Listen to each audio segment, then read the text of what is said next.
Welcome to the Get It Done podcast. I'm your host, Jimmy Ryan. Today we're interviewing Kyle Draper. Let's get it done.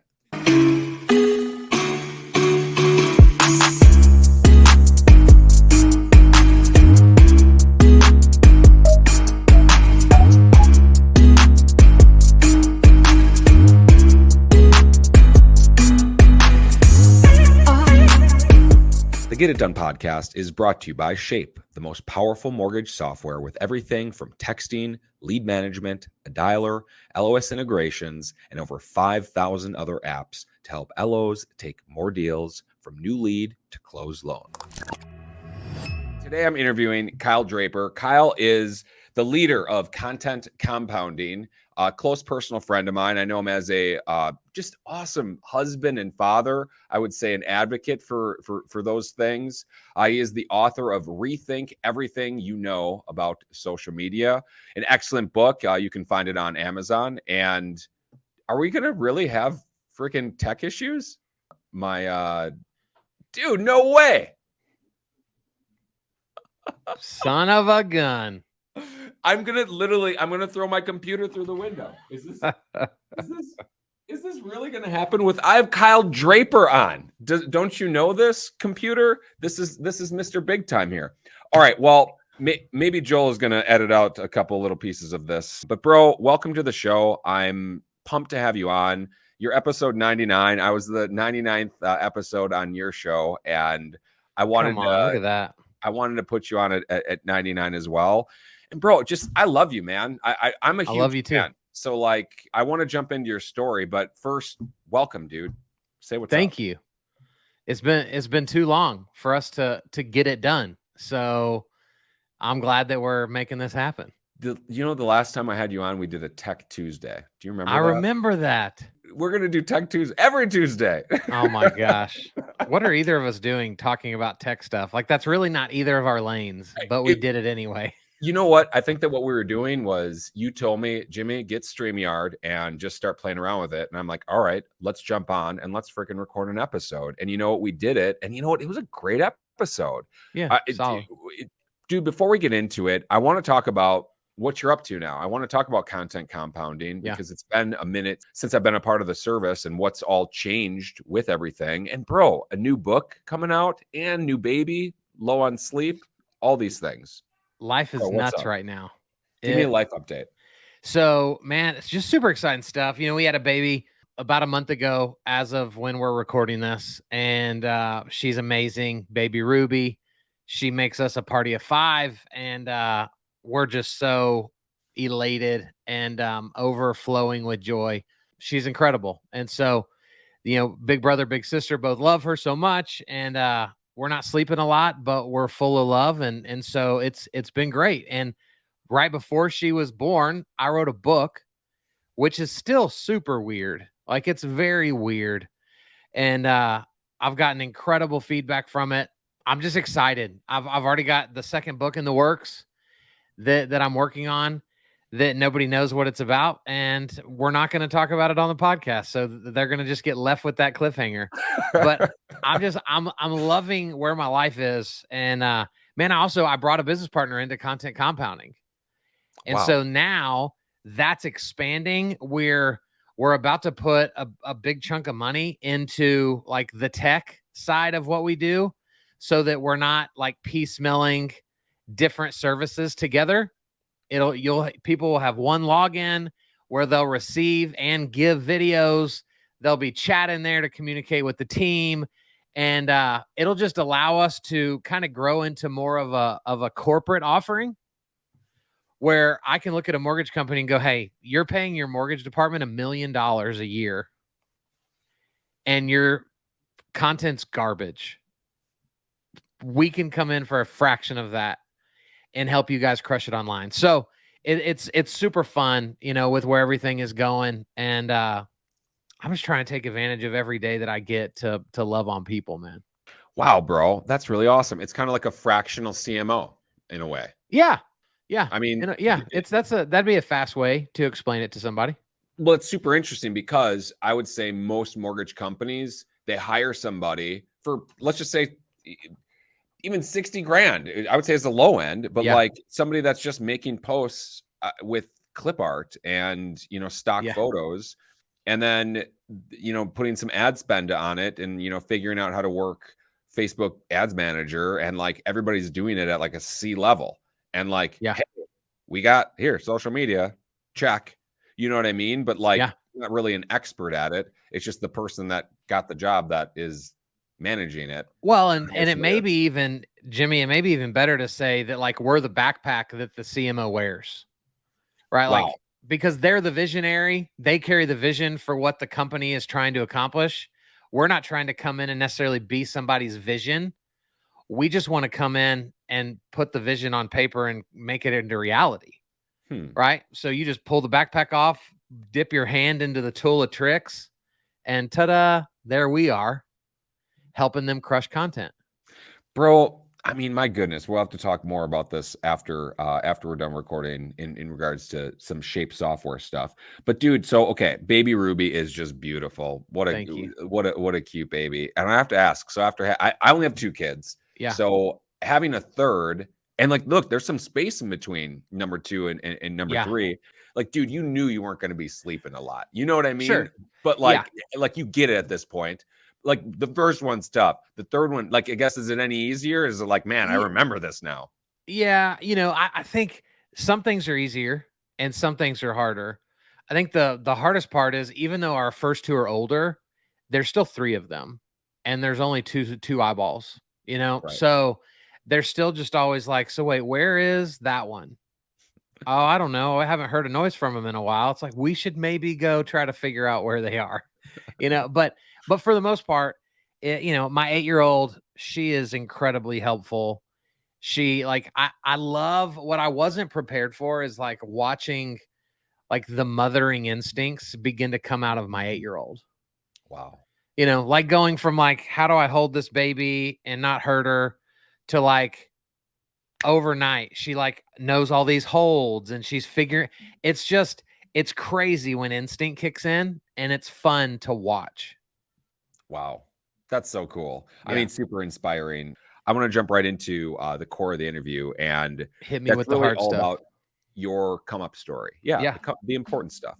But what we're really focused on is the come up story, the 0 to a million story. And everybody knows you now, Kyle. I mean, truly, like, I Yeah. mean, in mortgage, your household name, you are. And I know you'll be some subtle on it, but it's the truth. You're speaking at all the events.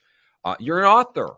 It's legit, but you didn't start there. And I know little bits of your story, and that's why I'm so excited to get the full thing all out. So I want to go all the way back. Where were you born? What were your parents like? How did the first few years of your life start? Man, I was born like 10 minutes from where I live. I was born in Euless, Texas. And my parents, man, we had such an interesting childhood, because early on, my mom was a school teacher, and my dad was just kind of an aspiring entrepreneur, and he sold insurance, and he sold tons of other things, and then one day he decided that he was just going to start building houses. Bro, my dad in the 80s, he just went and had a sign made that you would put in the front of your house, like a for sale sign, that just said Draper Custom Homes on it. And bro, he just puts this in the front yard, and people start calling him, wanting him to build houses. Wow. I get it. It feels like it was so illegal. And I'm not here, hopefully the IRS or the feds or somebody doesn't like, go, oh yeah, there was probably a lot of permitting that was supposed to have happened back then. I'm sure my dad did his best to do it as above board as possible. But man, growing up, like, we were poor because my mom was a teacher, and my dad was just always trying to create something for himself. And it was just me and my brother. And it was probably, sadly, what the average family kind of goes through today is kind of what it was like for us. I mean, bro, you have to get a lot of that from your dad. I mean, Yeah. I think growing up poor is almost like I wouldn't call it a badge of honor. I mean, maybe people use it as a badge of honor, but I think it just makes you hungry. And I think that it puts you in a position where, no, I'm going to create a company and I'm going to write a book and I'm going to do all these things that are freaking impossible because here's my dad. My dad did it. And maybe he wasn't successful. And maybe you're going to get to that part of it. But like, I think that almost drives you. Like my dad, for instance, never really made it, And I think that makes me like, I'm gonna do better than him. You know what I mean? It's kind of like a chip on my shoulder. Is that kind of? So the story actually gets really good and then turns back rough again. They made it. So my dad, he started crushing it in the home business in the mid 80s, right? So I was born in 82. So I'm probably 8 years old when they kind of really started like doing really well. And maybe 5, 6, 7 years old. And bro, for anybody that listens to this that are like OG mortgage people that have been around for like 40 years, they will remember the late 80s mortgage crash.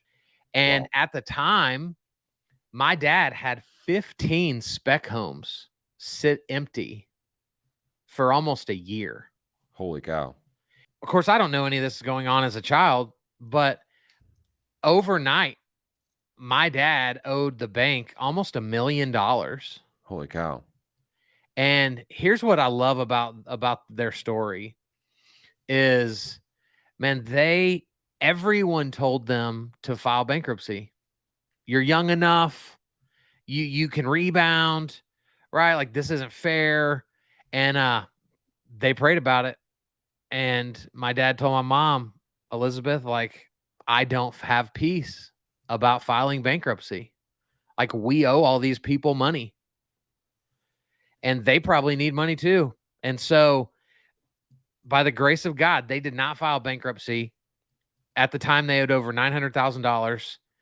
Bro, they found a brand new direct sales company that an Irish immigrant started. Wow. And bro, his passion was he wanted to create a direct sales company that stay-at-home moms and single moms could be a part of to make a living for their families. Wow. And so it was high fashion jewelry. They sold it home, like in people's homes. So like they'd put on a home show in somebody's house. Wow. They'd model the jewelry. Bro, my parents found this in like 91 in the middle of all this debt. And in a couple years, they became the top people in the entire company. Wow. And were the top people in the entire company for 30 years. Wow. And so, bro, here's how wild my story was and still is, and it's still the things that I fight through and battle every day. We were poor. Then they get in all this debt. Then they find this company. They begin to do really well. It's a Christian company based on Christian morals and values. And bro, it took them 11 years. Wow. In 11 years, they paid off all the debt, which with interest and late fees, they ended up paying back $2.2 million. Holy cow. And so from about 4th grade on, we had money. And so I have a very easy life growing up beyond like from let's just call it middle school and above, right? And man, it was fascinating now being 40 and looking back. At the time, obviously, it didn't mean anything to me. But I was a 5th generation pastor. So I grow up in this home. I have everything I've ever wanted. And I fit the mold of the rich kid, right? I'm entitled, I'm selfish. Are there good qualities? Sure. But for the most part, like I never had to have a job when I was younger. I go to school for broadcasting. I want to be a Sports Center anchor. Oh my God. And I still to this day think that I would make a great one. But that's awesome. I think that cool. I think that ship is passed. But that's what I went to school to be. I had always been involved in our church. I went to summer camp as a counselor with 9th grade boys. And bro, the Lord just tore my heart for these kids. And I remember sitting at this lake in Colorado in between these mountains, and I'm on the phone with my dad, and I'm a semester shy from graduating. I'm at Baylor University at the time. And I go, Dad, this is so different. Like, even the parts of this that I should hate, even when the kids are annoying, like, I love it. And I don't know what the deal is. And my dad said, Kyle, he said, maybe God is calling you to church ministry. Bro, he said that, and I just began to weep. Wow. And so I'm 21 years old. I went home, stopped going to college, started interning at my church. And for almost a decade, I was a student pastor. And at the time, a 5th generation pastor. Like, that's what Drapers did, was church ministry. And oh man, there's about 1 million stories inside of all this that are pretty crazy. So your dad said these words, maybe God is calling you to church ministry, and you said you wept. Why would you say it just poured out of you? Man, anybody could explain it different, right? But I think we've all had, whether we want to identify it as faith or just the universe, but I think a lot of people have had that experience with, like, you have this internal struggle. And if you're being honest, you probably know deep down inside, like, what the truth is inside of this struggle. But whether you're afraid to say it out loud because you don't really want it, or you're afraid it won't happen, so you keep it to yourself. And then when that person just calls it out of you, it's just that, like, holy crap moment. Like, how did my dad know to say that to me? Because that's what I'd been wrestling with. But I'd wasted 4 years at college to go be a journalism major. And so I'm wrestling with all this stuff of, like, people are going to be disappointed. My parents have spent all this money to finance this degree. And now all of a sudden I'm going to be like, hey, are y'all cool if I, like, don't finish and start interning at our church where, but just so you know, they're going to pay me $0? Right. So when my dad, like, says that, man, it's almost like this burden just removes itself from me. And now, right, because again, we both have kids. Like, right, we've all heard that cliche quote, like, you have 2 birthdays. The one is when you're born, and the second is when you figure out why. Right. And that was that moment. I was like, this is what I've been put on this earth to do. Wow. And the validation of that through my dad on the phone that day, man, I just couldn't keep it inside. What a great age at 21 to figure that out. I mean, like, I feel like people are 40 and they haven't figured it out yet. Well, now I'm 40 and I'm still trying to figure out the next part. Right. Well, for sure. So from 4th grade on, you kind of grew up as the rich kid, and but it's not like you didn't know what being poor was, because you experienced sort of the ups and downs of a, like, I would say, super ambitious entrepreneur. I mean, my goodness, what a great guy, what a great dad to look up to, I mean, really, somebody that's failing and trying still, and failing and trying still, and then goes out and does freaking network marketing. My goodness, how tough is that to make it in, or MLM type marketing? I mean, it's tough. Rene Rodriguez, leader of Amplify, he talks a lot about a lot of the things that we do later on in our adult life, a lot of times stem from these early times in our lives. And when we really boil it down, what our truest why is and what our passion is and why we do what we do every day, it's either to honor our past or to heal our past. What about your past, Kyle, are you trying to honor, and what are you trying to heal? Man, my dad gets a lot of plug in their story, right? Because he started it all. But in the 30 years of their success, my mom was the driving force in that business, and my dad was supporting her and doing a lot, but, like, she was the catalyst for that impact. And so, man, I feel like I'm still fighting every day to just be worthy of being a Draper, because they had so much success. You know, my grandfather is a famous pastor in the Baptist world and was the president of Lifeway Christian Bookstores for 14 years. And so like my family has done incredibly well. And so I still think I'm doing my best just to try to like get anywhere close to where they were.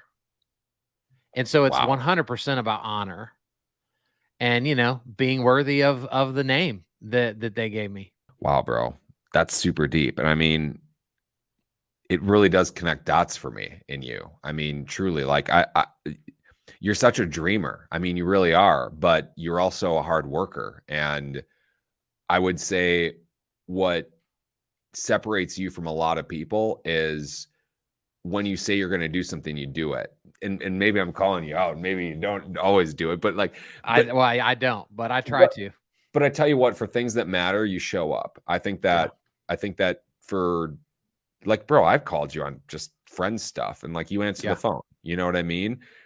Well, man, can I tell you where that comes from? Yeah, yes. Bro, so my Premier Designs was the name of this company that my parents were with for 30 years. And this is such incredible insight into people that know me that don't know any of this stuff. Bro, for 30 years. So probably from the age literally of 10 to right almost like where I am. Man, my parents would have 5,000 women a year come through their home for training in their business. So my parents always had, like, when they got successful, they built big homes, not because they wanted fancy stuff, but so that they could house people. Wow. So like their last house was 12,000 square feet, but it only had 4 bedrooms because the kitchen, the living room, the dining room, the theater room were all 4 times, 5 times the size of a normal room, because it was all about how many people can we get in here to love on and serve. And so, man, for 30 years, I had a front row seat to watching my people, my parents who had a lot of money, but give a lot away and just wholeheartedly serve people, whether they could benefit my parents or not. Right? It wasn't, oh, well, we should invite the Johnsons over because they know the Smiths and we've been really trying to get in front of the Smiths. And so let's go. Like, no, bro, it was just, what can we do to serve people? And so it's weird because though I grew up very entitled, I also feel like I grew up with a bigger heart than anybody else because my parents weren't hoarders of their money. They were trying to give it away as fast as they could make it. And so that's, you know, that has been the desire of everything I've ever done, was to just leave people better than I find them. You know, it's what I did as a pastor. It's why I wrote this book. I didn't write this book to feel cool or to be validated or for people to think I'm awesome. I genuinely felt like there was something inside of me that people needed that would make their lives better. And the book was the greatest opportunity to put it in front of them. If it wasn't for my parents, like, I don't know that I would have that mindset or attitude. So kind of on the same wavelength, what would it mean, or I guess how can you be worthy of the Draper name? You know, I think deep down inside, I know that there's no such thing as worthiness, right? That the same way that you and I both believe that, like, the moment I asked Jesus to come into my life, like, I'm the son of a king and there's nothing anybody can do to take that away from me. There's also nothing I can do to earn it. Right. And I deep down believe the same thing to be true about my family. If I filed bankruptcy today, they would be no less proud of me and honored to be my parents than they are if, you know, my book sells 1 million copies. I mean, it'd be cool if it sold 1 million copies. I mean, yeah, that would be cool. But, and we're shooting for that. You know, we only need about like 900,000, 994,000 more. So nobody's counting, but bro, I love it. I want to stay in childhood though, because I think these are just pivotal moments. And you're saying that you're growing up entitled, but have a big heart. And I think that's, I think unique. So I want to go to high school years. Did you do any sports? What was your first job? What was your first car? I played football and basketball all throughout high school, and I was like through shot put and like because the football coaches would make you do it and all that good stuff. And man, my first car was a 1996 Dodge Ram Sport, and Two-door? it was a two-door, but then it had the little short door, that opened to let people in the back, and so it wasn't like a quad cab. And again, right, spoiled. So this is in the heyday of my parents' business. So they bought me this truck, and it just looked like a normal truck. And then we went and put 35-inch tires on it with a suspension lift. And dude, it was just the gnarliest truck in Grapevine, Texas at the time. I was like, it's so dumb that they got me that. It's like so dumb, but it was awesome. Man, we did some things in that ride. I can only imagine. You mentioned earlier actually that you didn't have to work, or you did, but did you? Did you have any sort of a job? Man, I did. So one summer, I built fences. The summer between my sophomore and junior year of high school, me and a buddy of mine, one of my parents' good friends, he owned a construction company, and so we tore down and built fences for him for a summer. I mean, like we started work at 4:30 in the morning. We'd be done by noon. And I made so much money that summer, but it was exhausting. And so it was weird. Like even though I didn't have to, I still had this desire to do something. The next Christmas, I worked at Uncle Buck's snack shop at Bass Pro Shop, serving hot dogs and nachos and soft serve ice cream. So totally random, but those were the two main jobs that I had when I was still in high school.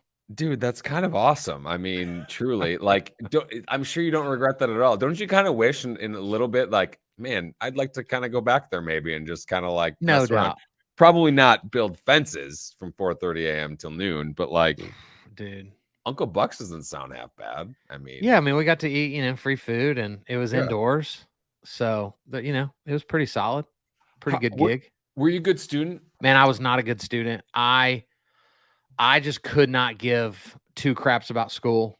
I do, like, one of my regrets is like, I wish I would have worked harder, because obviously I'm smart. I'm not an idiot, but I just didn't like school. Just didn't interest me. I didn't apply myself. And really, man, like one of my flaws that I still have to fight today is like, I've always been talented. And so I can look back over my entire life and everything in sports, in school, in work, like I would basically always naturally get to where I was good enough. And then once it got hard, I would stop trying. And that's been my MO even as an entrepreneur until the last 5 years of my life. Like literally 2.5 years, boom, got out of this company into the next one. 2.5 years out of that company into the next one, because I'd ride it till I was naturally not good at it anymore. And then I jumped ship to the next thing. And so that's really what school was like for me. I jumped around to colleges. I've been to 5 colleges, so I like to tell people, Jimmy, that I'm an overachieving underachiever because I've been to more colleges than most people, but I didn't graduate from any of them. So. Bro, I love this because I think that, especially for the audience that we're both mainly in the mortgage industry, real estate, is that I think a lot of us I've heard it described that, actually someone called me out for this, like, Jimmy, you have so much charisma, but you're full of shit, or like whatever. So that's Rene Rodriguez, by the way, if you want to know his coaching for me. Dude, but that guy, he's awesome. But like here, he says it out of love. It's like, look, you're so naturally gifted with so many things that like, but it's a shame to waste that and not actually build the muscle and like be a pro at something. And like we were talking about this before, like I struggle with consistency, and who doesn't? But like, man, why don't I just fix that? and start like really Right. working on it and like acting like I can't just pull it out of nowhere and have an awesome podcast episode. You know what I mean? Like why Yeah. why can't we do that? So I guess here what are you doing right now to work on that? What would you say is something that's like helped you in fighting that? I think the biggest thing for me is just the people I have around me. 2 years ago, I'm in a coaching group called C12, and it's made up of Christian entrepreneurs that want to do kingdom work through their business and just really make sure they're loving and serving people the right way. And so I've been in it about 4 years. And 2 years ago, I literally walked in to my group and I was like, "Hey guys, I don't think I want to do this like social media coaching stuff anymore. My dad needs help in their roofing company. I think I'm just going to go help my dad." Right. And that was about the 2.5 year mark of me having been a social media guy inside of real estate. And bro, if it wasn't for that group, I don't think you and I would know each other. I don't think you and I would be on this interview, because I would have literally thrown all of it away and went and hid in the roofing industry, because it was starting to get uncomfortable. I was starting to have to learn new things and get better. Right. And bro, my group and my mentor were like, "Kyle, you are a freaking idiot. Yeah. Like, look at what you've done. You don't even know what you're doing. And look at what you've built. And now it's getting hard. And you're going to throw it all away to go sell roofs? Like, what are you doing?" And so that, bro, that's like if I wouldn't have had that group of people around me, I wouldn't be here doing what I'm doing. And I think that's for me what I need, because I'm freaking stubborn. If I don't want to do it, I'm not going to do it. And so I need the right people around me that I trust, that, like Renee did for you, can just straight up call you on your crap. Right. And so that was huge for me. Bro, you're inspiring me right now. You really are. The people around you, you're right. And like, is someone really a friend if they don't call you out? I don't think they are. I think No. that if someone really cares about you, they're going to lift you up and they're going to say, "Hey, look, dude, you need to go work out a little bit more," which is actually, that's an area I want to go. Dude, so you didn't work out for a couple weeks, and I saw your video. You were like panting on the thing, like, "Okay, I'm going for my freaking walk. Yeah. I hate this. I hate every second of this. Yes. I hate this." Uh, But I said I was going to do it, and Yeah. I'm going to do it. yeah. It's the death of me. It will be the death of me if I don't get healthy, right? That's like the interesting part, but it still is the death of me. Like, I hate it. But I've just finally been like, bro, if you keep looking for excuses, you're going to find one, Yeah. and it'll be a good one. Yeah. And some of your closest friends will validate it. Oh, I Right. know. And they're going to be like, "Bro, no doubt, man. Y'all just had a baby, man. You can't be like doing that. And you can't like you." And, I got sick of it, but I'm also, because I used to be an athlete, and I say that loosely, right? Like, there's real athletes and then there's whatever I was. Anytime I would start back, I would always want to like jump right back into like what I would do in high school and college. I get you. And then I'd burn out. Yep. And then I'd quit again. Yep. And then I tried again 6 months later. And so this time around, it was like, man, we are going to extend grace to ourselves Yes. as long, right? I think this is the key to this, as long as we're taking steps forward. Ugh. Because sometimes I can be guilty of using grace to allow me to go backward. And so what I decided this time was, I'm going to have grace, but only if I'm going forward. And so like a couple mornings, over the weekend, I got like a 21-minute walk in and a 25-minute walk in. And those aren't anywhere near as long as I wanted to walk, but it's 21 more minutes than I would have if I chose nothing. That's what it's become for me. And I think, to you and I love social media so much and being in front of the camera, and like, I think this is the mindset that would change the game for people if they would just stop going, "Okay, cool. I guess I need to be Jimi Ryan starting tomorrow." Right. What? No, you can't do that. You've had years of experience doing this stuff. Right. But you can give yourself some grace and then do at least one video when you said you were going to do 3. Bro, there's a lot of power in this right now. This is something I've been actually really working on myself lately too. So like this is really like just I feel this is going to inspire someone. For me this year, I started working out. I didn't work out for 8 years. Bro, you look sexy, dude. Oh, thanks, bro. You know what? So good. Truth be told, okay, seriously, and this is just a funny joke. Maybe don't repeat this. Don't repeat what you're about to put on your podcast. Don't repeat this to people if you're working out. But like, dude, I walk across. I have a shirt off, walking across a mirror in my house. I'm like, damn, I look good. I need to kiss myself. That's good for you. Anyway, but you should be allowed to think that. But like the truth is, though, is that look, bro, that really does matter. And for a long time, I'd look at the mirror and be like, man, you are out of shape, dude. Like, get your shit together. But like, really though, and like, dude, I went 8 years without working out. And so I just, this is, I guess the point that I'm getting to is that I think too many times I made this grand idea that, okay, I'm going to go back in the gym. I'm going to work out, 5 times a week. And, I'm going to go back to like my high school stuff. I was an athlete too. Like, oh man, I went to the weight room every day. I would run track. I would do all these things. And then I just wouldn't do it because it was way too big. So I made the commitment. No, I'm going to do 2 workouts a week. That is so attainable, right? So easy. But then, bro, I started doing it. And then I'm like, I love this. I feel great. I love the results. And then I started going 4 times a week. And I'm averaging 4 times a week since the beginning of this year. And like, but like, dude, like, it's like, it takes those little steps. Right. But like, I've had a 2-week period where I didn't work out at all. And I started to feel that shame and that like, I'm going to hide and I'm not going to do it. But then the moment that you step out of it, you feel good. So I guess here, what would you say to the person that on 2 things? The social media person that hasn't jumped out of their shell, they're feeling the shame. They know they should do it, but they're not doing it. And maybe the person that needs to work out but hasn't. So the social media person, they need to just start recording video. And right, catch what I said. I didn't say posting video. All of our fear comes from what are other people going to think. Right.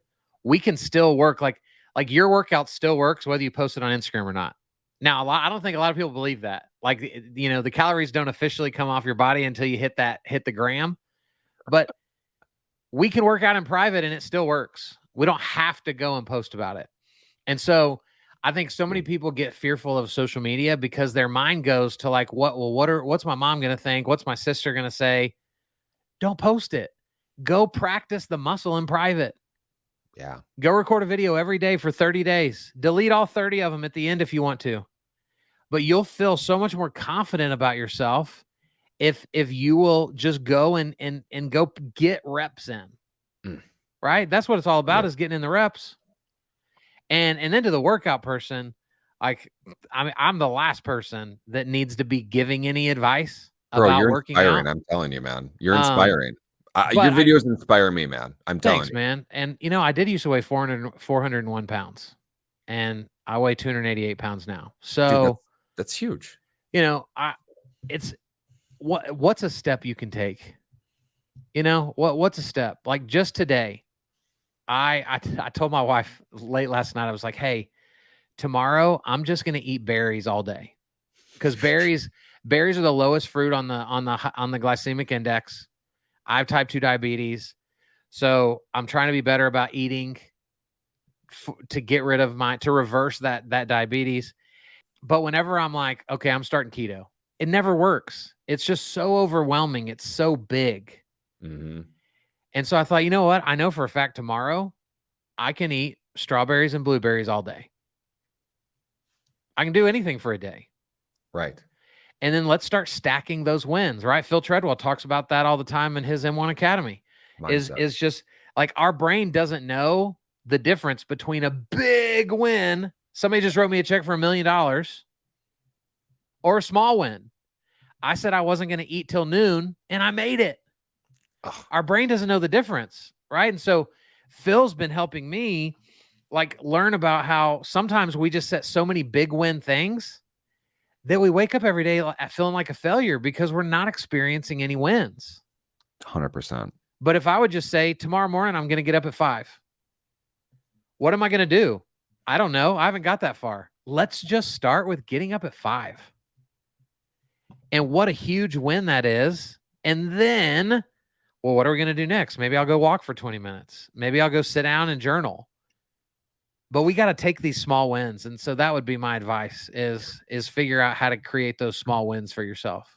Dude, 100%. I think mindset is everything, and it just does. It builds momentum, and it helps carry you through. So we're super far into this, but I really do want to go back. I want to hear the story of broadcasting. Okay. And so, what did you know that you wanted to get in? You said that you wanted to do it, but I guess when did you find that out? And when did you say, "Hey, I'm all in on broadcasting"? Enough so much that you could convince your parents to pay for it, to go to school for it. I don't think I ever got to a place where I was all in with it. I've been a massive sports fan my whole life. Mm-hmm. And so, of course, SportsCenter was my favorite show. Like growing up watching Stuart Scott, like how can you not be inspired by that guy? But then I wanted to be a sports agent for a season. And I just wanted to be around sports. And even to this day, and I'm going to answer your question, but like last week, bro, I got asked to speak to the TCU men's basketball team. Super cool. And I was like, what? Why? You know who I am, right? Like I haven't done anything crazy awesome in my life yet other than who I married and the kids that I have, which I have very little to do with. And bro, it reawoken this desire. Like I've always wanted to be a chaplain for a sports team. So cool. And I'd let it go, right? Because for the last 20 years of my life, I haven't done anything, sports related. And man, I'm sitting in front of those young men. It was like God opened up a vision inside of me that I'd allowed to be dormant. And I'm going to meet one of the players on the team today after we finish this interview. One of them reached out to me. And so now that dream is kind of reawakened in me. And so the whole journalism thing, like, I don't think I ever gave it all of me because I was afraid that what if it didn't work? Mm-hmm. Like, what if I let my heart get attached to this thing and I'm not good enough? Mm. And so I was journalism, and then I was business, and then I was back to journalism. And it was, it was like this weird way of protecting myself from ever getting too hurt. So I'm messed up, bro. Dude, no, I love it. I'm so messed up. Dude, no, I totally am. I'm following you. So you're not all the way in anyway. And maybe you're afraid that you would have made it too, I mean, and maybe it wouldn't have been what you wanted. And so you go on, I guess you get introduced to youth ministry. Yep. And like you ask your dad, and he's like, look, maybe this is, maybe God is leading you to church ministry. And you start that, you become a youth pastor. Walk me through that. So like, how did that start, and how long did you do it for, and when did it end? Man, I was thrust into the lion's den on my first day as an intern, right? 21 years old. They had that day, they fired a guy that was over like a big chunk of the schools that were represented in our student ministry. So on literally day one of my internship, they were like, hey, Draper, we're going to put you over like this group. And so I was just thrust in the fire. Wow. It was super cool, like getting to work with young people. And I had probably a pretty normal like track. Like I was an assistant, and then they let me have 6th grade, and then I got junior high, and then I got 9th through, then I got high school, and then I was over men's ministry and college ministry and ushers, greeters, parkers, hospitality, security. Like in the church world, dude, like everything's fair game, except for like women's ministry. Yeah. Everything's fair game.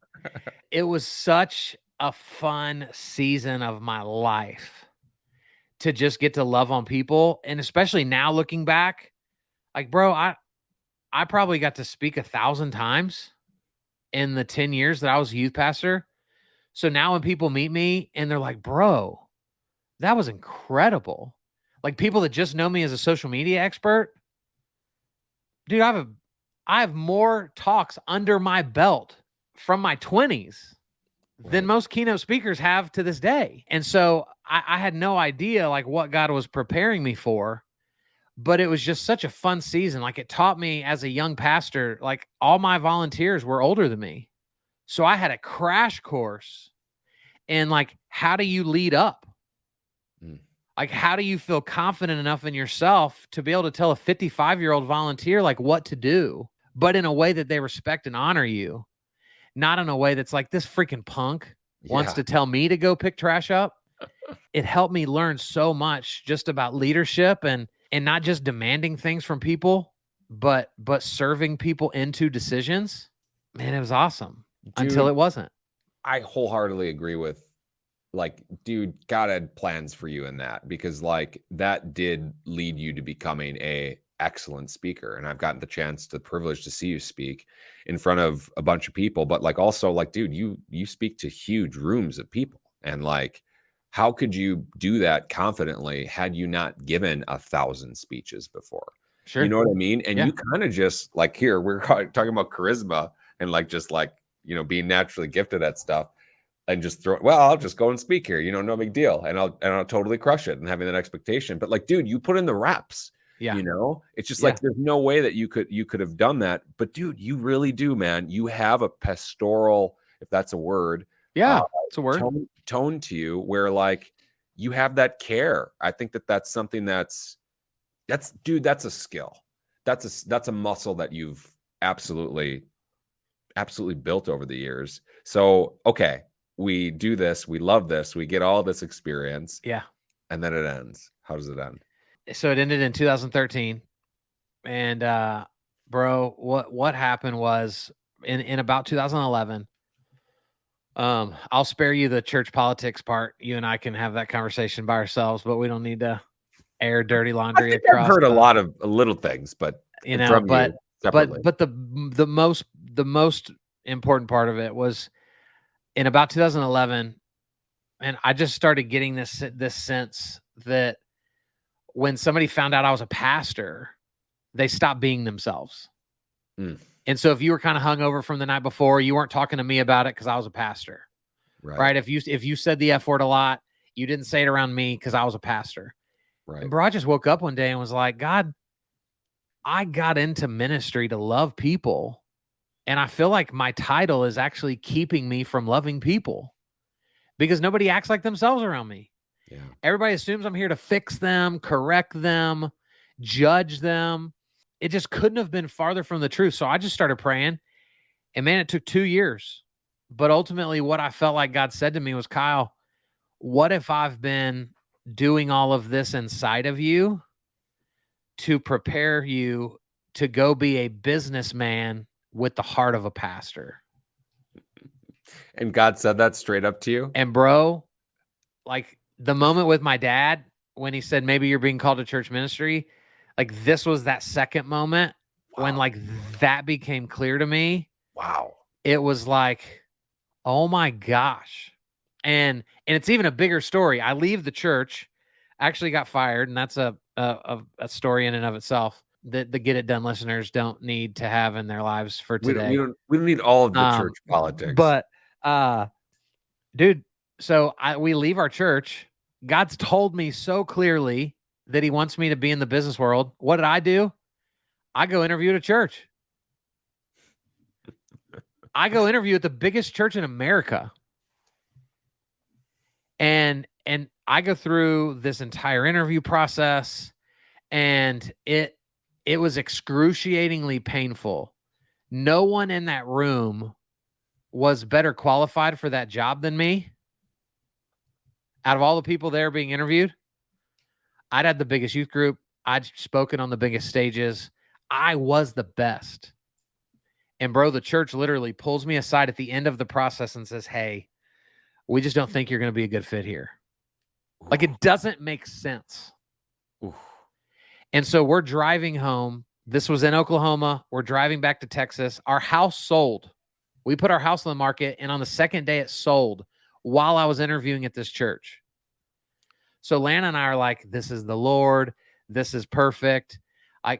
And then they go, hey, you're not going to be a fit here. And it took me about a week. And God was like, dude, what are you doing? We already had a plan. I told you, go be in the business world. And so then, I actually took that step and we started a roofing company. And that's when I learned sales and marketing and social media and met tons of realtors. And it's just been a wild ride that really has come down to my willingness to be obedient. So, bro, we're gonna run out of time, but I want to I guess tie this loose end. So you start out at a roofing company, and like, bro, you're doing social media for a roofing company, and I am the roofing company. And you were the roofing company. I'm doing Facebook Lives on the rooftops of houses, right? That was back when Facebook Live just came out. So like everybody saw it back then? Yeah. Now it's like, I mean, you couldn't do a video back then for less than 1,000 views. It was crazy. Right. I know. Isn't that crazy how it's just changed? But anyway, so you're literally the roofing company. You're making social media posts. Yep. And like, I guess, walk me to how that ends up being, I'm going to start content compounding. Yeah. Well, so there's years in between that. But what happened very quickly was I'm learning social media. I'm networking a lot. I'm meeting a lot of realtors. I'm just investing in people. And totally unsure of does this even work? Why am I doing Facebook Lives on rooftops? Like nobody gives a crap about seeing a shingle, right? I mean, like realtors complain about like not knowing what to post. Try being a roofer. I know, right? But it was insane. But dude, when the first hailstorm came through, in the first 24 hours, I received over 100 phone calls, texts, and emails of people that wanted us to come look at the roof. And I went, holy crap, this works. Everything I've been doing works. And so from there, because I won't tell you how many of those 100 people I closed, that was another struggle bus that I spent some time on was learning how to sell. But I figured out the marketing piece. And so from there, I got out of roofing, started a company building websites with a buddy of mine. And that's when I realized, man, realtors are bad at social media. If I could learn it and then teach it to them, I could use that leverage to sell websites. And bro, tons and tons and tons and tons, over 200 free classes later, I got paid my first amount of money. I think I got paid like $100 to speak at something. And I was like, oh my gosh, this is incredible. Somebody paid me $100 to come to this thing. And then here we are, man. Like COVID started content compounding, right? That's another cool story that we're not going to have time to get into. We don't have time to get into it, but bro, this is the come up story. And like, look, we're bros. I'm going to have you back on and we can talk about that too. And maybe you have another kid by then or something. I don't know. Nope. My wife's tubes are gone. So all right. That is not in the cards. That's not in the cards. Well, okay. Well, there are a few questions that I ask everybody that comes on. Okay. So, and we're right at the end. So I want to make sure that I get these out. Yes, sir. So first one is this. Do you feel like you ever got a big break? Yeah, 100%. In 2019, when I got to speak at NAR for the first time, no one knew who I was. No one needed, like, there was no reason for them to know who I was. But like that moment, getting to be a part of that, like some of the people that I met there, like to this day have paved the way for who I am today. And so that I did not deserve it. I do not deserve it, but I'm so thankful for that moment. Wow. That's cool. Big stage. Awesome. Yep. If you were to do it all over again, Kyle, what would you change? Man, I don't want to be cliche, right? And be like, I wouldn't change anything because like that's what's got me to here. Right. But what I would go back and change is just like learning the ability to push through discomfort sooner. I'm sure you do this too. Like I still randomly will think back to like even how I underachieved in high school sports, but my talent was better than most. but my work ethic and threshold of pain wasn't good enough. Right. And so that's really what I would go back and change, is just that, like, that commitment piece earlier. Maybe be more disciplined, I mean, 100%. my goodness. Yep. Was there ever a time, Kyle, you felt like giving up? Yeah. Yeah. A few years ago, I was speaking at an event, and I finished speaking, and my wife texts me. She says, "Hey, the power's off." She doesn't know it. I hadn't paid it because we didn't have any money. Hmm. And I'm sitting in my car going, what have I done? Like, how did we get here? My instinct was to call my dad because he'd give me money. Hmm. And as I was picking up the phone to call him, I thought, like, when does this ever end? Right. Like, how many times are you going to dip into this bag? Bro, I'll never forget. I sat in my car in the parking lot of the Trophy Club Golf Club where I just spoke. I called 4 people that had requested coaching with me, but that I just chose not to follow up with. And in less than an hour, I got 4 people to pay me $1,000 each. And the lights came back on, and I've never looked back. Wow. I mean, So, wow. Wow. You went 4 for 4? Yep. There may have been a couple others that I called in there, but Yeah. 4 said yes. Let's call it 4 out of 10, just so I don't look like I'm arrogant. I mean, but at the same time, dude, you know what? What a great moment, because I think that a lot of people are in this moment right now where maybe their power's off. Maybe they're just struggling super hard, and they're in that moment, and but what did you do? Did you request a bailout, or did you just do the work? And I think that that's key. I think that people just, a lot of times, maybe it's shame, maybe it's fear, maybe it's a lot of different things, but it's just like, pick up the phone and call the people that you're supposed to call back. It's just as simple as that. Okay, so final question. Okay. To set it up. So there is a young Kyle Draper out there. Mm. And, maybe they grew up in Euless, Texas. Maybe they grew up with rich parents. Maybe they got a brand new, excuse me, not brand new. I take that back. Maybe they got a 96. They're driving their 96 Ram Sport around with 35-inch tires. Maybe they're worried about being worthy of their last name. Maybe they're being called into church ministry. Maybe they're being fired from church ministry. To the person that wants to sit in your shoes, what advice would you give to someone looking to get it done? I would say never stop showing up. Like, when I show up, I win. And I think everybody would say that.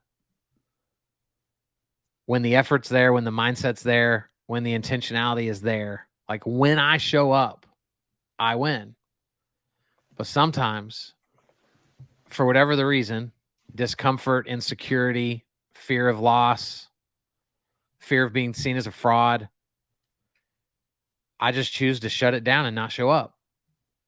And so, man, if those people would just show up and never stop, it's a game changer. Bro, I love it. I'm just enthralled in this interview right now. I forget I have to run the show here. Like, dude, that's such powerful advice. I've really enjoyed our time together here, Kyle. Me too, bro. I want to, first off, thank you for coming on, and I want to thank our audience for joining us today. And if anyone wanted to reach out to you, Kyle, to connect, what would be the best way for them to do so? KyleDraper.com or Coach Kyle Draper on social. Cool. And I highly recommend following Kyle on social. Like, I would just say, bro, you're a national speaker. People pay you money to go and say a lot of the things that you say for free on your social media. And True. I think just following you is a great way to really just learn more about how you're lacking in social media. And a lot of times it's just the motivation that you need, or someone to just kick you in the butt a little bit. Hey, make a video, and then you do. And bro, you're an inspiration to me. And bro, I love you so much, man. I'm thankful that we got to do this. I love you back, man. All right, so Love Fest here. We want to thank our audience for joining us today. And look, if you took something from the show and you want to support us, hey, write us a 5-star review. That would be awesome, or an honest review. Hey, if you hated it, I guess you could give us a 1-star, but I prefer the 5. That's right. Give them the 5, guys. Give them the 5. Tell a friend.